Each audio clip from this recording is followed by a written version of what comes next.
રાધે રાધે, જય સિયારામ. આપણે રાણીમાં અને રૂડીમાંનું ચરિત્ર ચાલે છે.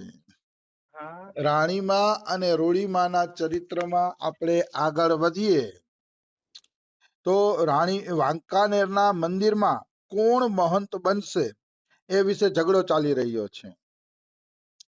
અને એ ઝઘડાની અંદર રાણીમાં પેલા રાજાને ફટકારે છે અને પછી સાધુઓને ફટકારે છે. એટલે સાધુઓ પણ સમજી ગયા કે ભાઈ રાણીમાં કે એ વાત સાચી છે, સાધુ થઈને ઝઘડો કરીએ ને હારું નહીં. સાધુને ઝઘડો શોભે નહીં. સાધુ તો શાંત હોવા જોઈએ, પવિત્ર હોવા જોઈએ, દિવ્ય હોવા જોઈએ.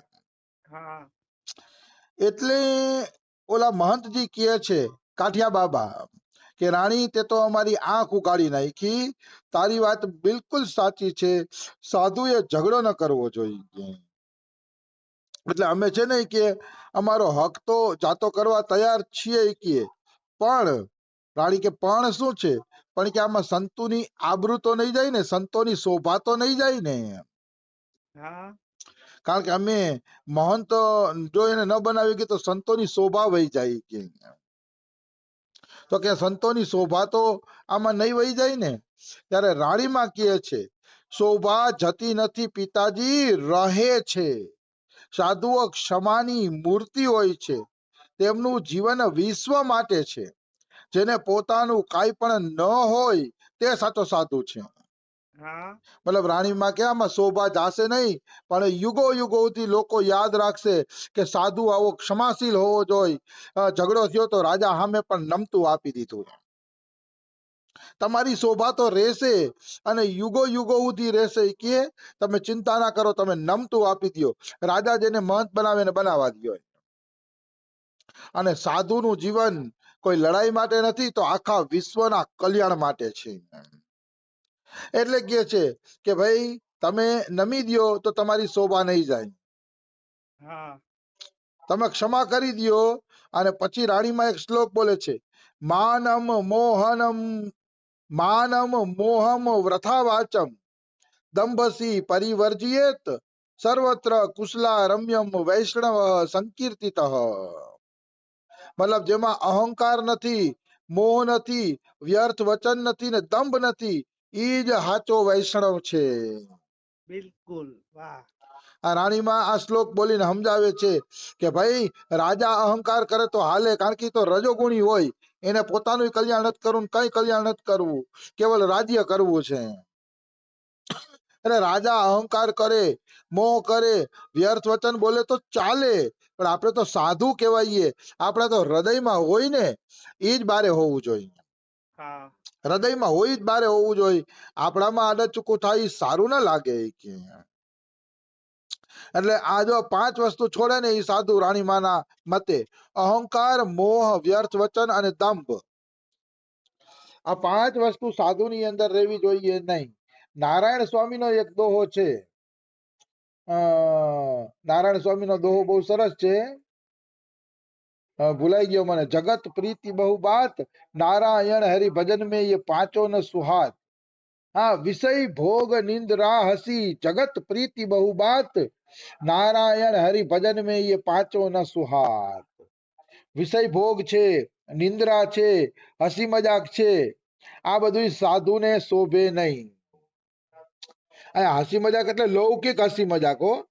બાકી કૃષ્ણ લીલા ગાતા ગાતા આપણે હસીએ કે રામલીલા ગાતા ગાતા કોઈ હાસ્યનો પ્રસંગ આવી જાય ને હસીએ, એ આખી અલગ વાત છે. એ અલૌકિક હાસ્ય છે. અલૌકિક હાસ્ય અલગ વાત છે, પણ સાંસારિક વિષયને લઈને હસી મજાક કરે ને એ ગલત છે. સાંસારિક વિષયોને લઈને હસી મજાક ન કરવો જોઈએ. સાધુતાના એ લક્ષણ નથી. તો વૈષ્ણવ સમાજ બહુ પ્રસન્ન થઈ ગયો. રાણીમાને કહે હવે અમે આવા ગુણો ધારણ કરીને જ જીવન જીવશી, આવા જ ગુણોને જીવનમાં ઉતારશી. રાણીમાને એમ કેવા માંડ્યા. ત્યારે રાણીમાં એમ કે છે ધન્ય છે સાધુ, તમને બધાને ધન્ય છે. તુલસીદાસે સાચું જ કીધું છે, સંત હૃદય નવનીત સમાના, અને સંત સરળ ચિત્ત સમાન હિત. સંતો સરળ ચિત્ત હોય છે અને બધા માટે જગતમાં સમાન હોય છે. આમ સંતોને સમજાવીને રાણીમાં ઊભા થયા છે અને ઊભા થઈ અને પછી નીકળી ગયા છે. તો ઈ નીકળતા હતા ને ત્યારે બધાયના હૈયા છે ને ઠંડા થઈ ગયા હતા. હા આવી વસ્તુ છે. પછી એમ કહે છે કે લક્ષ્મણદાસ ભલે ગાદી ઉપર બેસે કે અને રામ ટહેલદાસ ભલે એનો ચેલો બનીને રહીએ, કાંઈ વાંધો નહીં કે અમને હવે ઈ જ કબૂલ છે. તો કે બહુ રૂડું બોલ્યા બાપ, બહુ રૂડું બોલ્યા. તમારા તો તપ જ એવા છે કે તમે કે રૂડું બોલો. રાણીમાં વખાણ કરે છે. હા જેવી રીતે ધરતી સમુદ્રના પાણીને લઈને પછી ધરતી ઉપર જ ઈ પાણીને વહાવી દે છે, એવી રીતે આપ સૌ સંતો જગતના ભલા માટે જ અહીંયા આવ્યા છો. રાણીમાં એમ કે છે, એમાં કોઈ શંકા નથી. પછી રાજા સાહેબને સમાચાર દેવામાં આવ્યા કે રાજા સાહેબ બધા સાધુ માની ગયા છે અને લક્ષ્મણદાસજીને ગાદી આપવાનું કહે છે. રાજા સાહેબને આનંદ આવ્યો કે રાણીમાએ અવશ્ય કઈક ચક્કર ચલાવ્યું અને અમારા બધાનું કામ છે ઈ પાડી દીધું છે. પણ જ્યારે ગાદી લક્ષ્મણદાસને આપવામાં આવતી હતી, લક્ષ્મણદાસને મહંતની ખુરશી ઉપર બેસાડી દેવામાં આવ્યા, ત્યારે રામ ટહેલદાસજીને થોડુંક માઠું લાગ્યું હતું, એટલા માટે દૂર ઉભા હતા. તો કે રામ ટહેલદાસજીને માઠું શા માટે લાગ્યું હતું? તો કે એમને મહંતાઈ માટે માથું નહોતું લાગ્યું. મહંતાઈ જોતી હતી એટલે માઠું નહોતું લાગ્યું, પણ એને ખબર હતી કે લક્ષ્મણદાસ યોગ્ય વ્યક્તિ નથી. જો લક્ષ્મણદાસ મહંત બનશે તો સ્થાનને હતું નતું કરી નાખશે. હા એને ખબર હતી કે લક્ષ્મણદાસ સારો માણસ નથી, જો ગાદીએ બેસે ને તો સ્થાનને હતું નો હતું કરી નાખશે. એને ખબર હતી કે લક્ષ્મણદાસ છે ને પૈસા ખાવા વાળો વ્યક્તિ છે, એટલે ઈ જો ગાદીએ બેસી ગયો ને તો આ બે ગામ આપ્યા હતા, ઈ ગાદીને બે ગામ આપ્યા હતા. ઈ કે આ બે ગામ છે ને એનો બધું ધન આ ખાઈ જવાનો લક્ષ્મણદાસે. હા એટલે એના મનમાં વ્યાકુળતા હતી.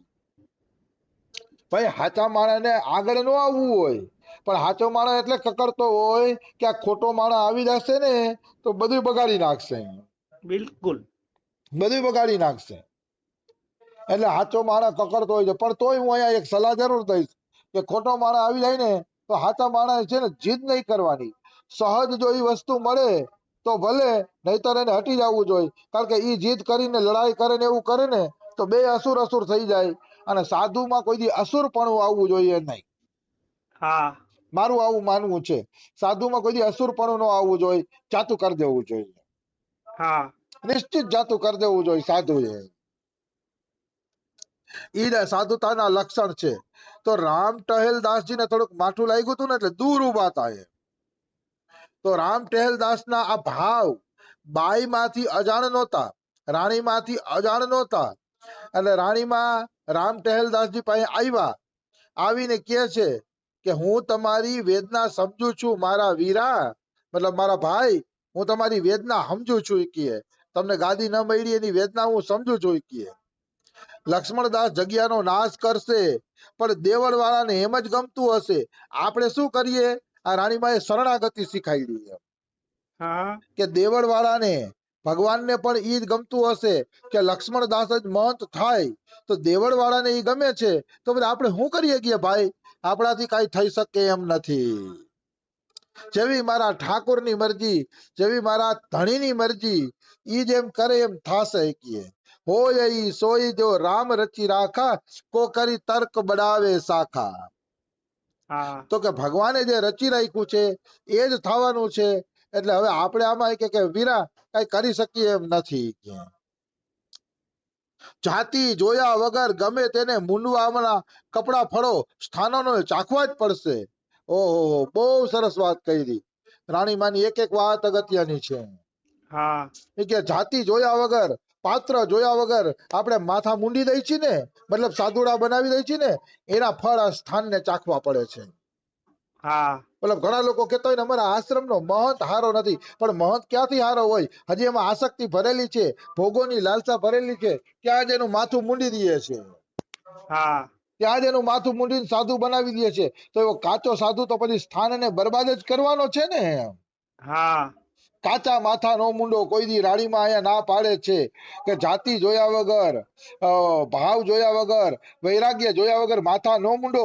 નકર ઈ વૈરાગ્ય નહીં હોય ને તો ઈ આશ્રમમાં ડખા જ ઊભો કરશે. કારણ કે વૈરાગ્ય તો છે નહીં એની અંદર, હા ત્યાગની ભાવના તો છે નહીં એની અંદર. એટલે પોતાની વાસના પૂર્તિ માટે છે ને પછી ઈ આશ્રમનું ખાવા મળશે.